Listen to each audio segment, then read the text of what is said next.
Welcome back, fellow armchair generals. This is Gamer 1745 here, with my continuing playthrough of Hearts of Iron 3 with Black Ice 8 and Third Reich events. Okay, just want to point out before we get started and it goes away, I was just, our fighters are patrolling over here, and they've spotted 32 destroyers and 8 heavy cruisers along with some submarines. It looks like we've beaten up some of the cruisers, some of the subs that have been trying to mess with us. But so I'm very glad I didn't just send in and also a lot of from various parts of the world, a lot of airplanes. A bunch of the fighters are mine, but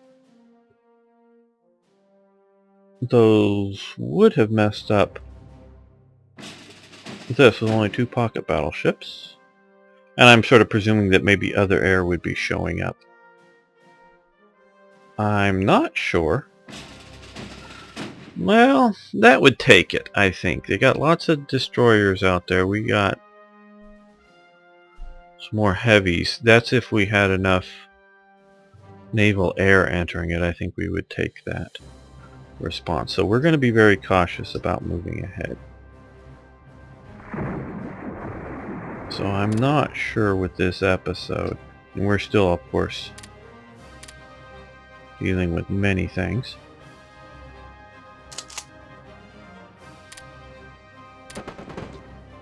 Okay, these guys still have organization.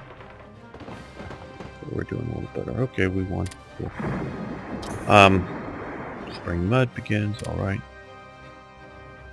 Oh, yep, off Cape Breton there. 3 subs down. Now we don't see reported what the air sinks. That's just what ship on ship, if you will, gets reported. Capital ship anti-aircraft fire control, that's very good. Okay, so we're all maxed out there. And infantry support weapons.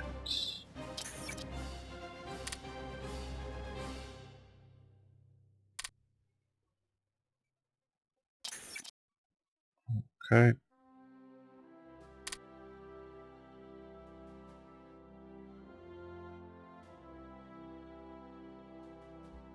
Well, let's do that.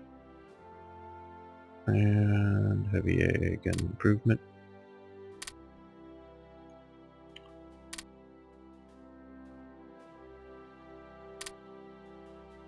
Yes, we want to do that for sure. Now, just mentioning heavy AA gun improvement. Okay, don't know how much, because I just don't remember how much I've talked about this, and I don't have the facts in front of me, the details, but there was a lot of improvement with AA guns, and particularly I know the story best in Germany during the war. The sort of the classic heavy gun. Oh, let's go.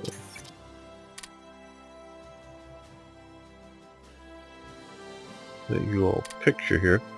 This thing here. Now this is saying a Flak 41, and that very well may be. And this is just a SS Flak Abteilung. Okay, this gun here that you're seeing here in this small picture, the 88mm flak gun. At the beginning of the war, or not sure exact date, the model was a Flak 18.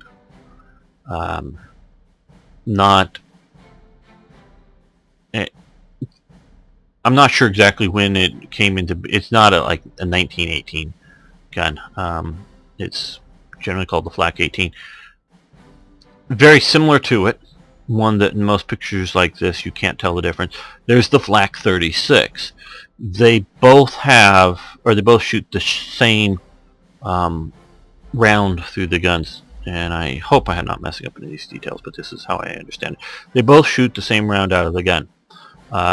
They were a combination of some manufacturing improvements to make them easier to manufacture, as well as some technical improvements to their aiming systems, as I understand it, that they went through. I think, and which is different, is I think it's with the Flak 41, is also an 88 millimeter gun. But what happened was, and I'm sorry, I mean, this just gets cued to me because of the event, and not that I've looked it up, is that the cartridge, the shell behind, well, shell is what's projected, sort of, the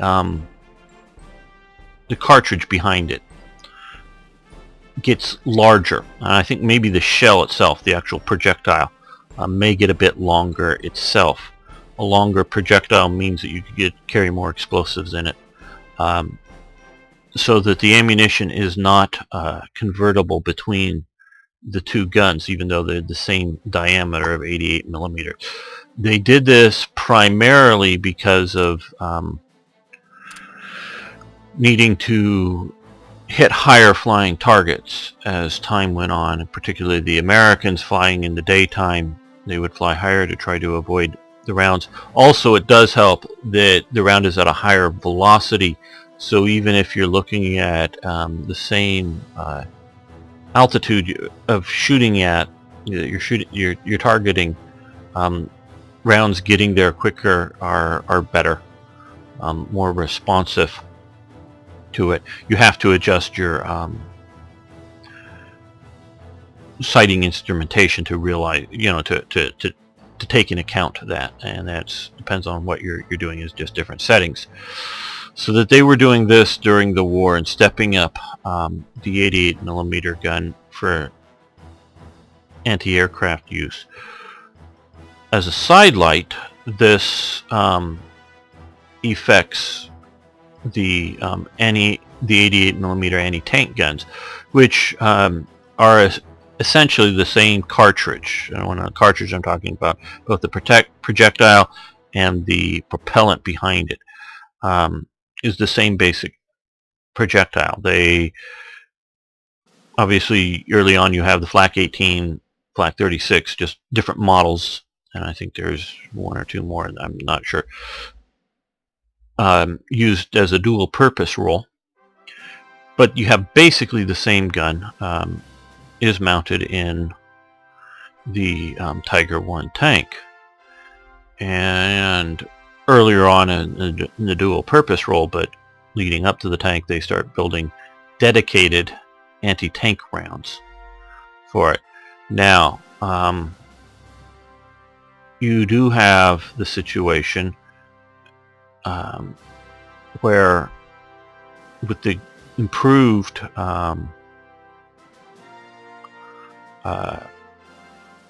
flak rounds, the longer, heavier cartridge, same caliber, does come into the anti-tank role as well. The Nashorn and the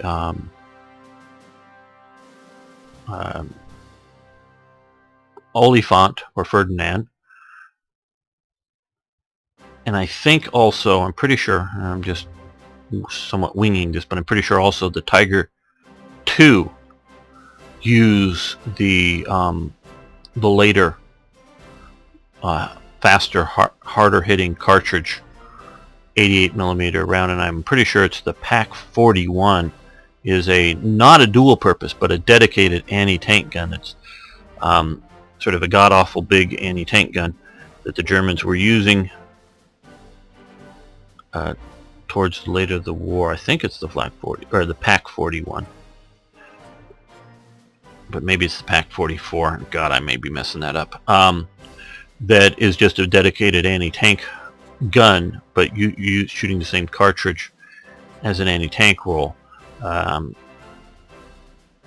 which does affect both the flak and the anti-tank role.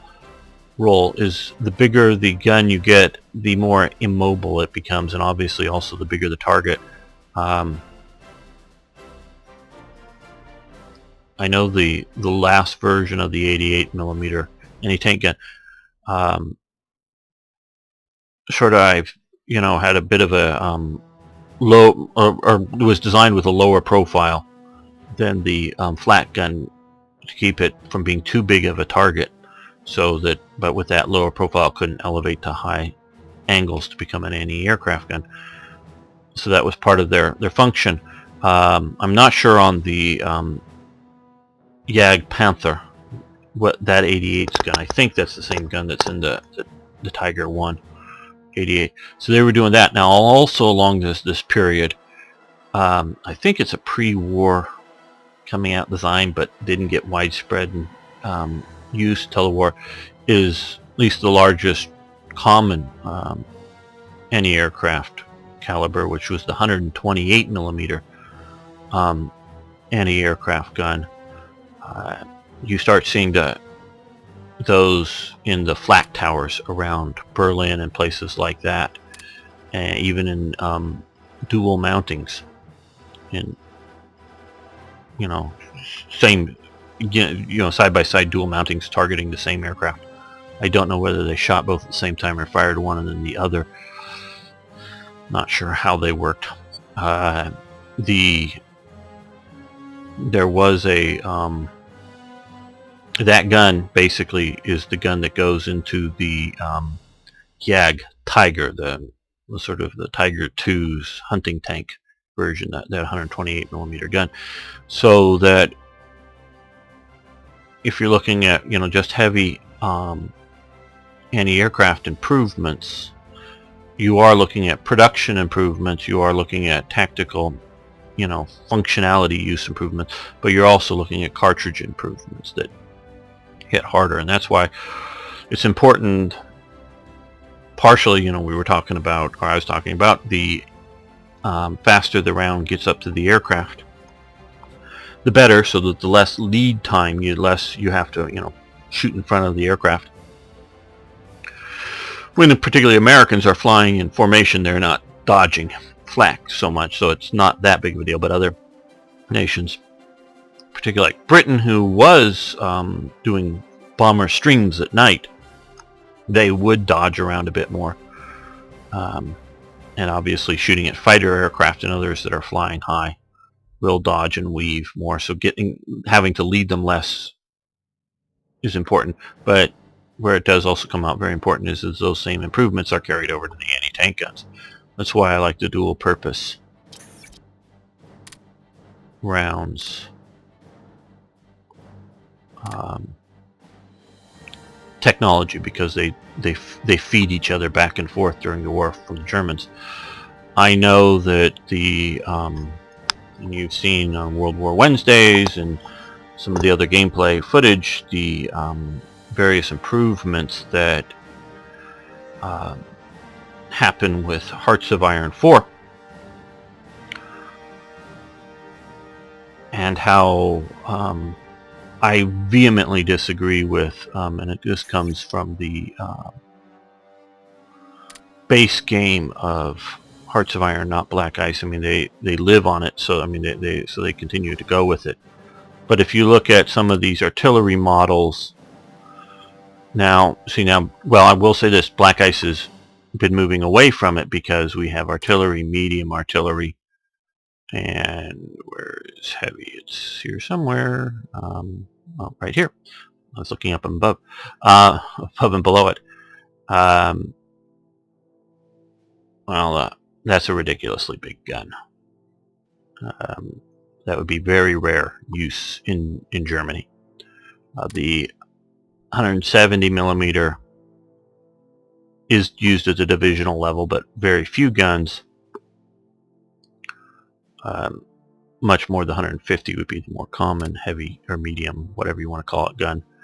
And the 105, sort of the standard gun.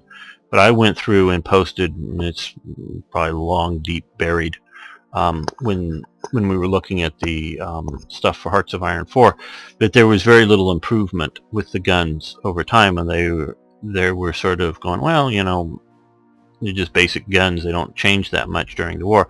Well, I went down and detailed the changes just in the 105 millimeter light field howitzer, the going through the different models. This is the 18, and there was, I think, if I remember correctly, only one significant jump in firepower, a bit heavier round, same diameter, so it's a bit longer. There's a bit more powder behind it for a bit more range. There was that, but there were various improvements to make the gun lighter so that it would, we're not going down to the lightness of the same caliber as at least one of the 105 millimeter guns, but the pack howitzers going really light. But there was attempt that makes some of the 105 millimeter one models was going lighter so you can maneuver them easier. Other improvements during the war were simply production improvements to make them cheaper to produce rapidly, and that, so that there's a lot of development even within the war period. So if you look at the pre-recent black ice, you sort of start out with 75 millimeter guns, then 105 millimeter, as your sort of standard artillery. Just sort of what you're doing is through the war you're moving from lighter to heavier guns. That very much wasn't the case. A lot, maybe not a majority, but a lot of the German artillery up until the end of the war was 75 millimeter artillery guns.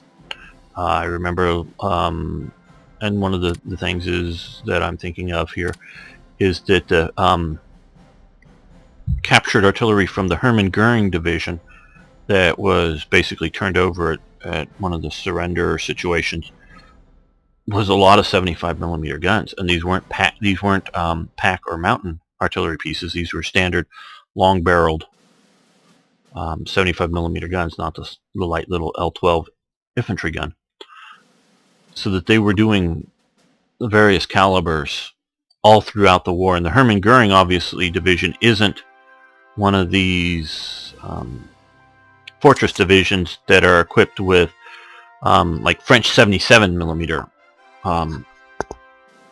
Those would be German World War I 77 millimeter artillery pieces, though a lot of those were chambered to the 75. Or the French 75 millimeter gun, the fast firing, the first sort of I forget whether it was pneumatic or I think hydraulic recoil systems, that the fast French 75s. The capture guns are World War I leftover guns that are rechambered or unrechambered.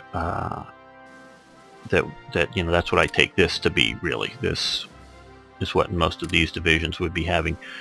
Captured or out-of-date weapons. We're not talking about divisions like that. We're talking about the Hermann Goering division that very well at some point may be scraping up replacement guns for losses during the war, but would have been one of the more premier equipped divisions. This isn't even a generic 10th Panzer Division or something. This is, Hermann Goering's Pride Division now. Yes, by the time it's, turning its artillery over to the Americans, it's losing, so things have changed most assuredly, but it's just telling that they were still using German artillery that was that as their main field artillery, not again as infantry guns. So this is one of the things I'm really looking forward to being able to work with in Hearts of Iron 4 is the specific models of artillery. What, by improving models, what are you improving? Whether it's just simply doing things like, and again, this is some of the reasons I really love Black Ice, are these technologies, because part of this I take to represent just simply more efficient factories, layouts and production means. Part of it I take to mean more efficient workers. They've been producing artillery for however many years, and they're not, it's not that they've just been on the job for 2 weeks. They've been on the job for 2 years, so they're getting better that way. But also, hey, well, we could make this widget on the gun be just as effective, but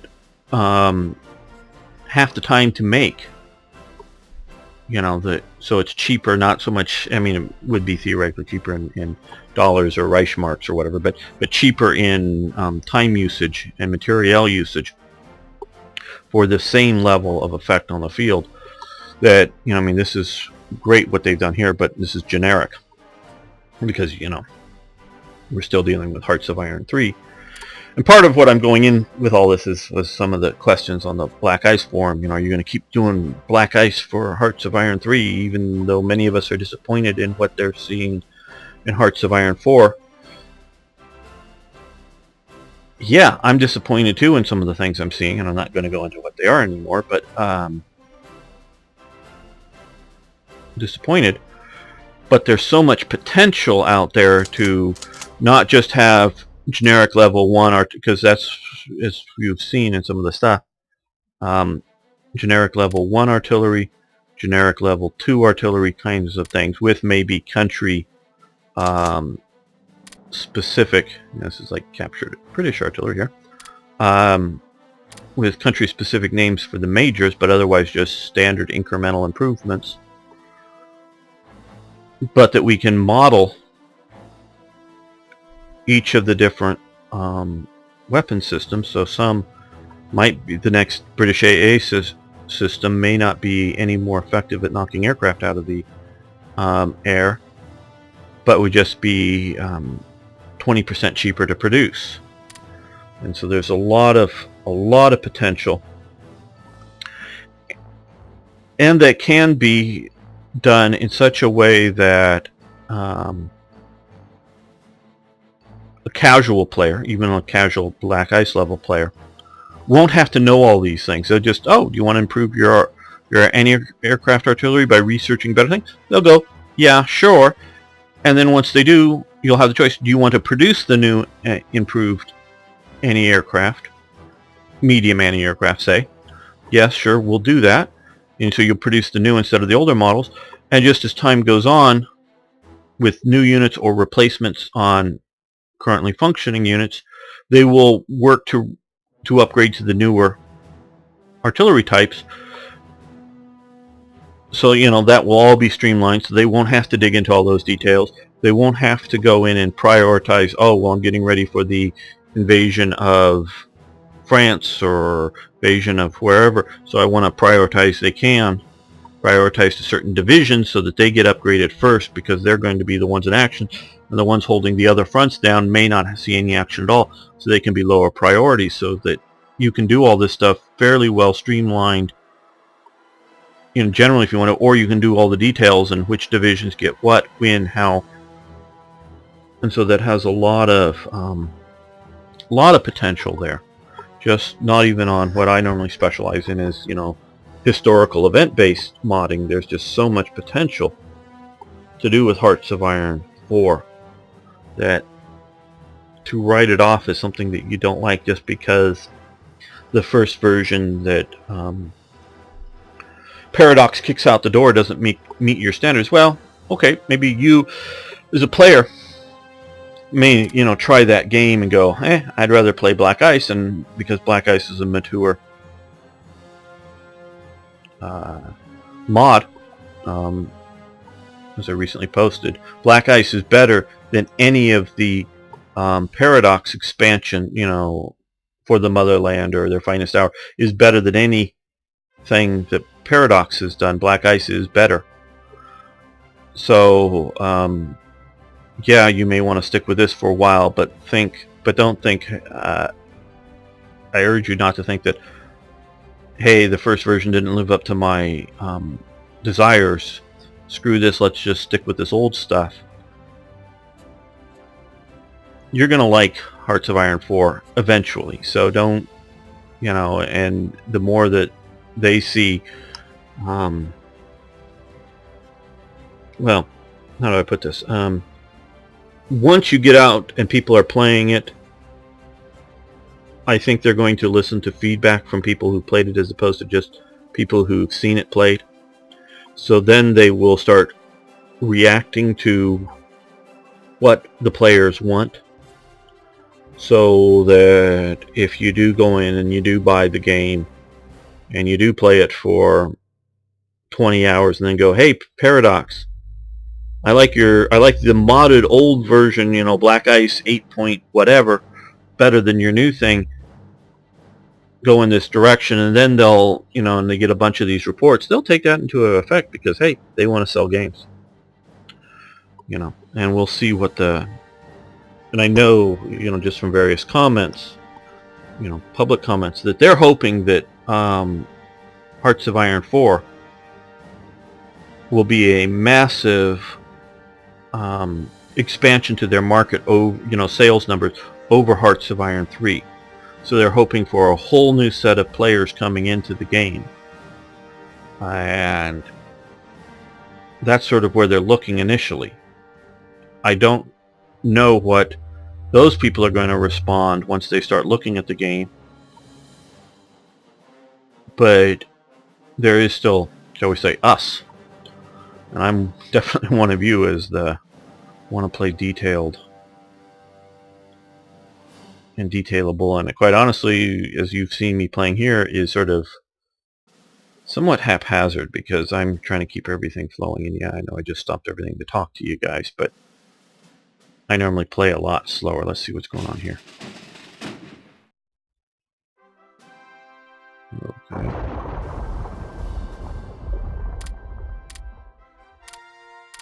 So we're losing some stuff up there. Okay, well, let's get to naval striking. There we go.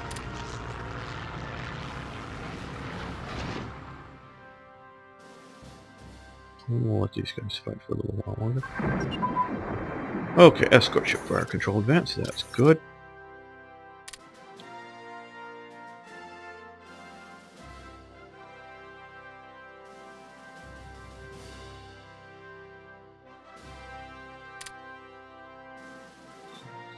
.44s. Approved heavy bomber. And let's just open that one up, so that's why we were able to do that.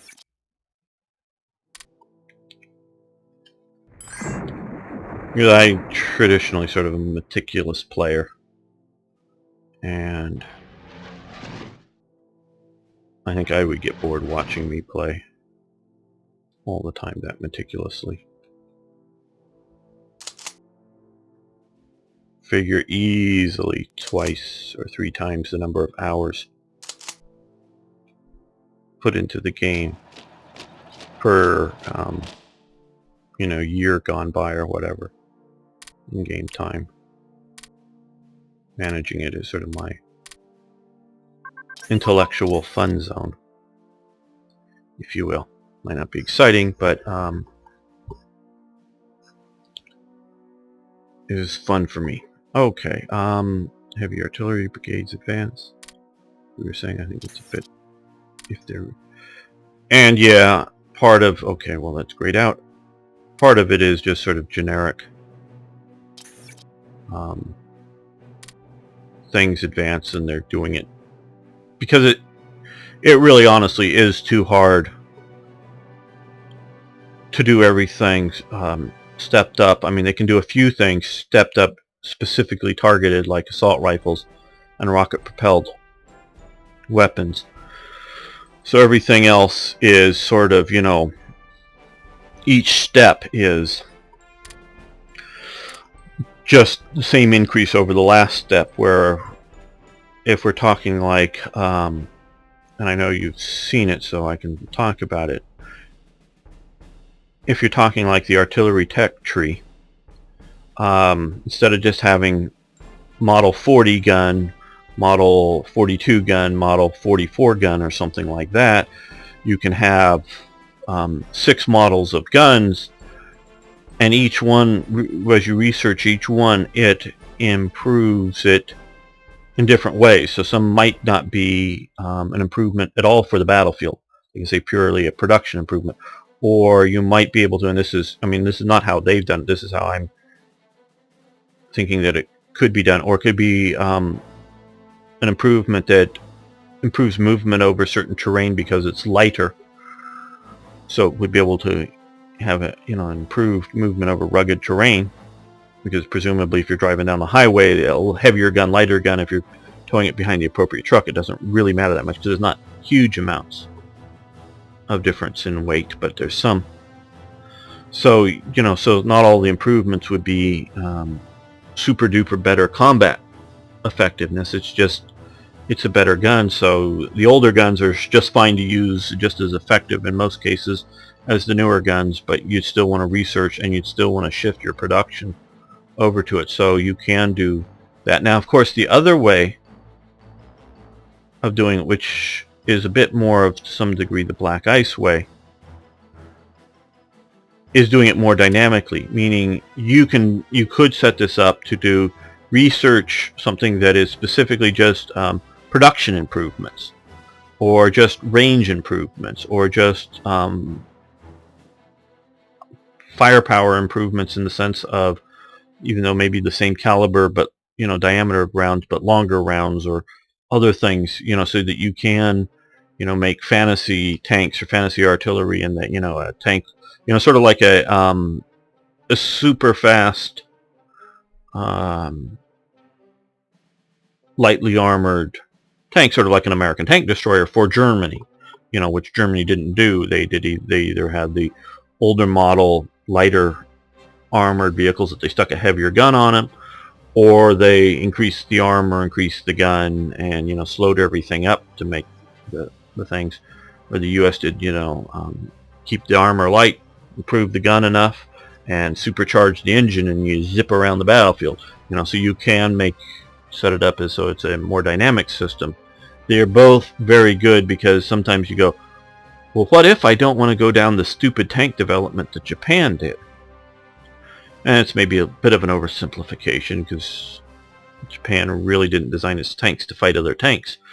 Because of the various battlefields in China, there weren't any opposition that way, and in places like the Philippines and the various islands, heavy tanks become somewhat counterproductive. But it is stupid methods if you're looking at dealing with Russia and the T-34s. So, what if you don't want to have to be forced to make Japan's bad decisions? I see that as a very real way to go too, and there may be a way to balance it between the sort of historical paths versus dynamic paths that can be worked out. So that's sort of some of the stuff I'm looking forward to eventually seeing in whether through DLCs or through mods, I'm eventually hoping to see in Hearts of Iron 4. Okay, launch the Siege program. That's, of course, Albert Speer, Xavier Deutsch. Not exactly sure who some of these other guys are. Again, I think I've seen this photo before here. May 44, Albert Speer believed further streamlining of the armaments industry, increased working hours of its staff, and the almost complete discontinuation of civilian production and businesses, and the strict prioritization of armaments, plans for the Wehrmacht, Kriegsmarine,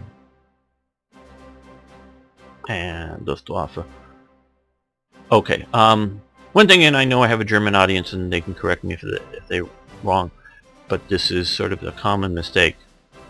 My understanding is Wehrmacht is armed forces. So Wehrmacht includes the Kriegsmarine and the Luftwaffe. It would be the Heers, or Heer, Kriegsmarine. So the Army, the Navy, and the Air Force, but just nitpicking thing that I think that's how I understand it to mean. Okay, would enable yet another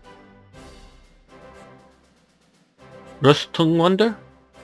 Armaments miracle? Okay. I read Speer's book, but they don't use the German terms. To provide the Führer with war material. Okay, I'm not going to read all of this. Okay. The Siege program. Gain unity, lose dissent. Gain industrial efficiency production, blah blah blah. A bunch of small stuff which is nice but won't do us any good at the moment. Lose some metal, lose some supplies. Lose 5% ICs, but we increase air, armor, and naval build speed, or will be one soon. We don't need it. Okay.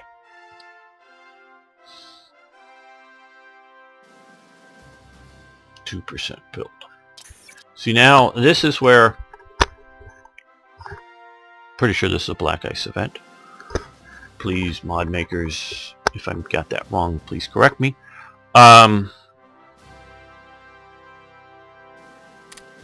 What are these?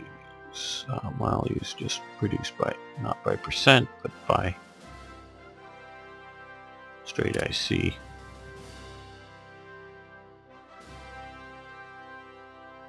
Build speed 2%. Because I'm looking at that as 50 plus ICs it's going to cost us for the build speed improvements. The most of the tech gains are very minor. And I understand, I fully understand that they don't want to make click some button and you get some wonder project that just, you know, automatically steps you up to the next one of these kind of things. And I totally get that, and that's what I normally do with TRE, because it's not meant to unbalance. You still have to do most of these things, but as you've noticed, we jumped automotive construction ahead very much so because of all of the many events that increased it, that were historically based and did have costs. Some of them at least did as well. Okay. Yeah. Okay, we have, what's that, over 20 ICs and supplies that we don't even need to be spending now. That. And so yes, we will do that. We don't need the national unity or the lose descent, because obviously we're just fine on that, but it's still a nice thing. Metal I don't care about at all, because obviously we have more than enough. And the supplies, well, right now we have more than enough. That's not a big hit. I just probably, well, now I don't know if they would be doing this at this stage of the war here. Probably not. Probably, well, no, what they would be doing, quite honestly, and which won't be made, just to let you guys know, because it's just too much work, and I'm looking forward to not back at this. If I ever built it, and I will someday plan on building it for Hearts of Iron 4, is once you get to this stage, and I know I've talked to some people about some of the Hitler events, why don't I want to, you know, the personality events, why I don't want them, because to some degree, I see this as a blend between you sort of being not Hitler, and I don't want to put it that way, but being the supreme leader of Germany, somewhere between that and somewhere between dealing with the realities that this is Nazi Germany. This isn't fun time Germany. What would I do if I were the great dictator? And go, well, I wouldn't be a stupid Nazi or an evil Nazi yet, but I would still want to conquer the world, or I'd still just want to defeat the evil commies, or whatever it might be. This is still dealing, as I look out, with the realities of Nazi Germany, but not necessarily, because some of them seem to be tantrums that Hitler threw, and those, you know, sort of based off of the Downfall movie. Well, those tantrums really, at least they're sort of more extreme and making stupid decision ones, really only happened after Germany really had major setbacks to the point that they were completely losing the war, and there was no real hope otherwise, and they were just deluding themselves with these wonder weapons, so they fought on for a year and a half longer. And some of those events could happen well before that stage, so I don't like them. But what I would be forcing the player to do now, once you get to Soviet Union, of rebuilding Berlin and rebuilding Linz and doing all these other National Socialist building programs, that had nothing to do with the war efficiency. So some of the stuff here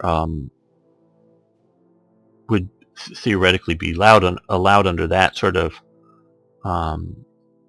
concept, but it would also be draining manpower because they got to build the new stadiums in Berlin, so that's more important than more Panzer divisions. But that would only be happening if things were going this well. There would be checks for controlling of provinces and who you've defeated and who you're at war with. But while the war is still going on with, say, the U.S., this would be this isn't post-war. This is war still going on, but war going super well. You would have massive drains of hundreds of ICs to doing domestic building projects at this point. And so if you were, besiege Germany, or Germany fighting along here and fighting in the Mediterranean desperately, even if it's 45 or 46. And so you're still doing well, but you're not all conquering. These kinds of programs would happen. So we're going to take this and go forward with this one.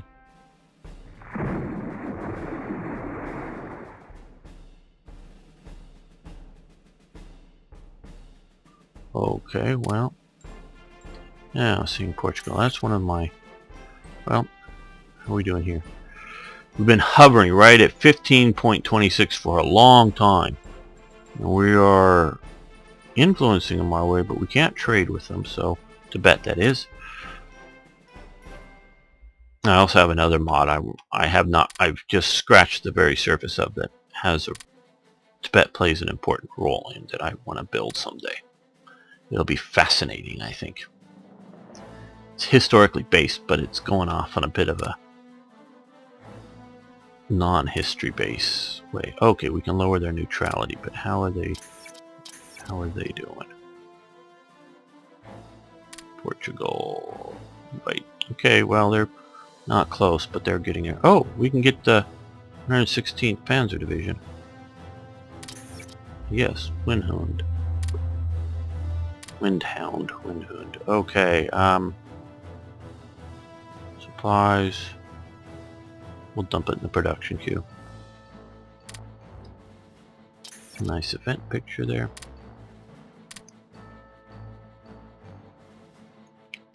Yeah, we shifted a lot away from there, but we could get that out there quickly. And how are we doing down here? We don't need these now that we're taking Brazil, but it just would be nice to get.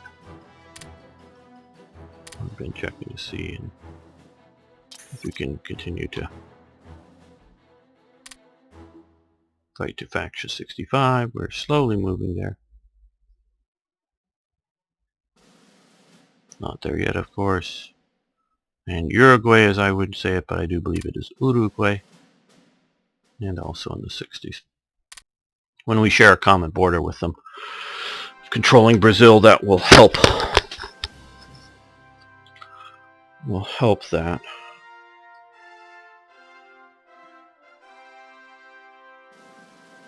Oh good, we've got here, cool. Okay. Macapa.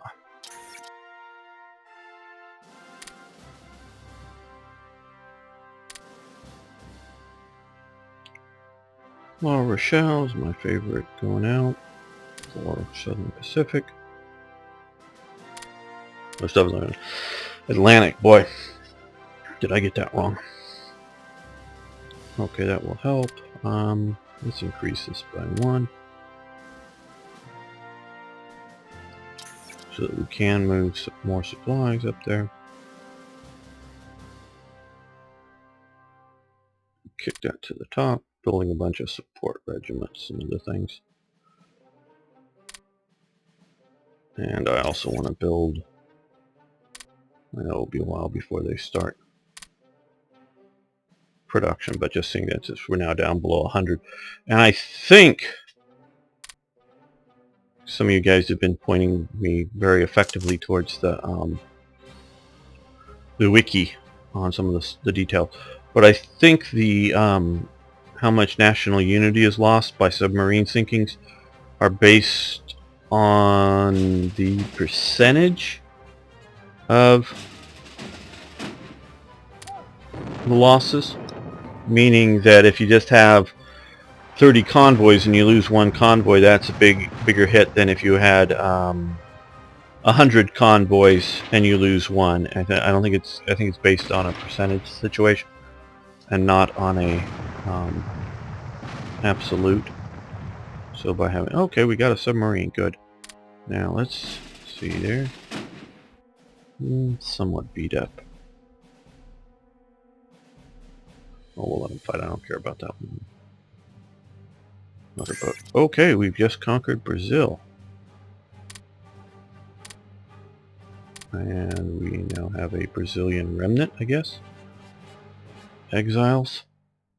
And these guys here. Yeah, it looks like Belgium to me.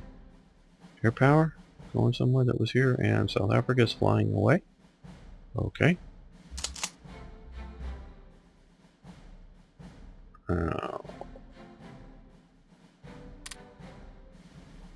Okay. No.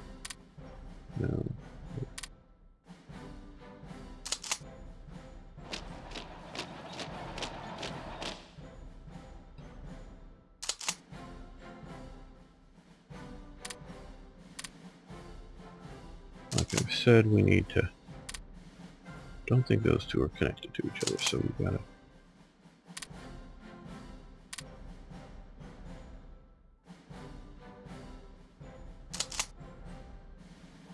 keep some of these moving. Yes, we'll do that. But we're gonna get some more down at least one of these ports. Well, let's just see.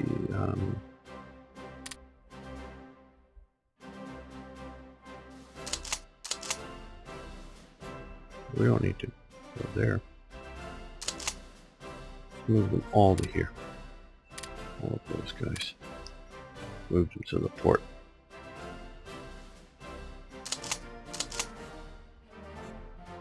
We're going to send them up north via ship.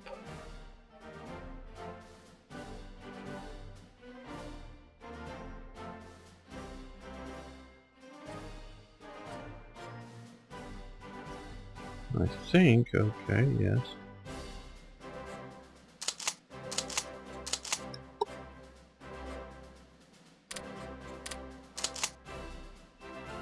Those on board those ships. Don't mind moving the police units by transports without escorts so much, because if I lose them, I haven't lost much. But if I lose a panzer division because of not escorting things, that would be painful for me. At least emotionally, I maybe could readily afford it. But okay, well, let's just send them to here. Rebase, at least temporarily. And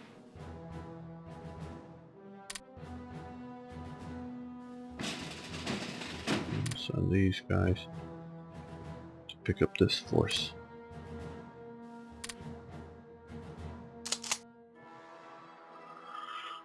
Alright, so we're getting across the at least southern Atlantic very efficiently, so we're going to move up and retake these places very soon.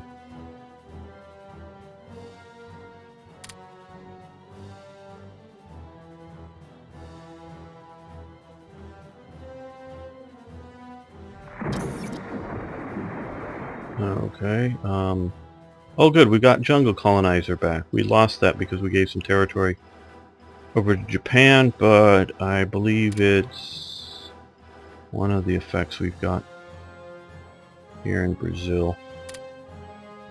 We're now a Jungle Colonizer again. That is good. Presumably it's one of the things somewhere. Well, no, here. Probably. Oh, it's fertile soil. Okay. I don't know, we may have just not spotting it. but somewhere there. Sort of figuring it was one that we hadn't occupied earlier until just now. Industrial centers, but, oh well. Maybe it's here? No, that's not our territory. Okay, Large Gustav. No thank you. I have enough heavy guns. Cool big gun, most assuredly. But I don't think we're going to need that, or anything like that, for North America, and I'm pretty sure I don't need it to defend Germany at this time. So let's look at the flag. Okay. So Brazil sort of exists in exile here of some sort. Enforced conquer, but I guess they got some sort of units. Plus we have Bolivians. Maybe the Bolivians' control of some of Brazil that allowed that to happen. Interesting, interesting. Fun, fun, fun.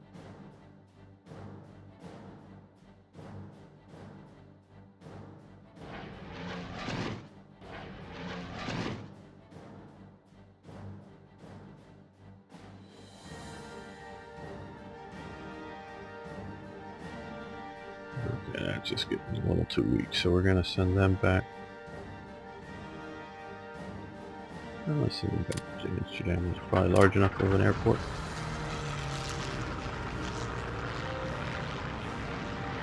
There we go. Replacements. Send them over.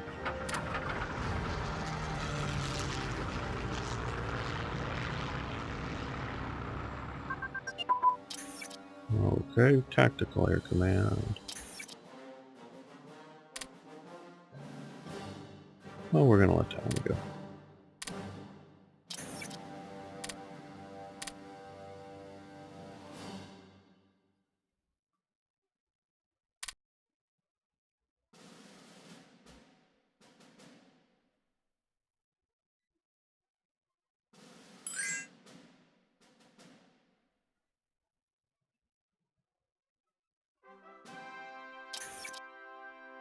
Spring mud deepens. Well, how interesting. That may be affecting us somewhat in northern Canada, but otherwise, no, I don't think so.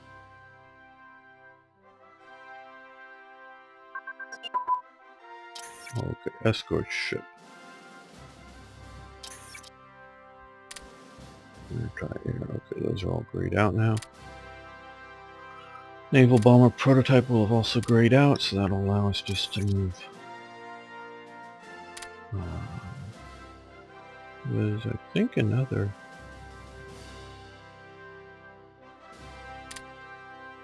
Yeah, Special Forces branch, so I can upgrade.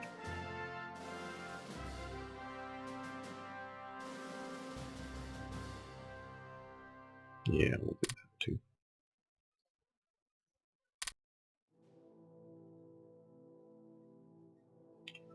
Okay, I think we're going to end this episode here. I hope you've enjoyed listening to me talk on about various things while playing. So, thanks for watching, thanks for liking the videos. Please post comments. Love discussing stuff with you. See you next time.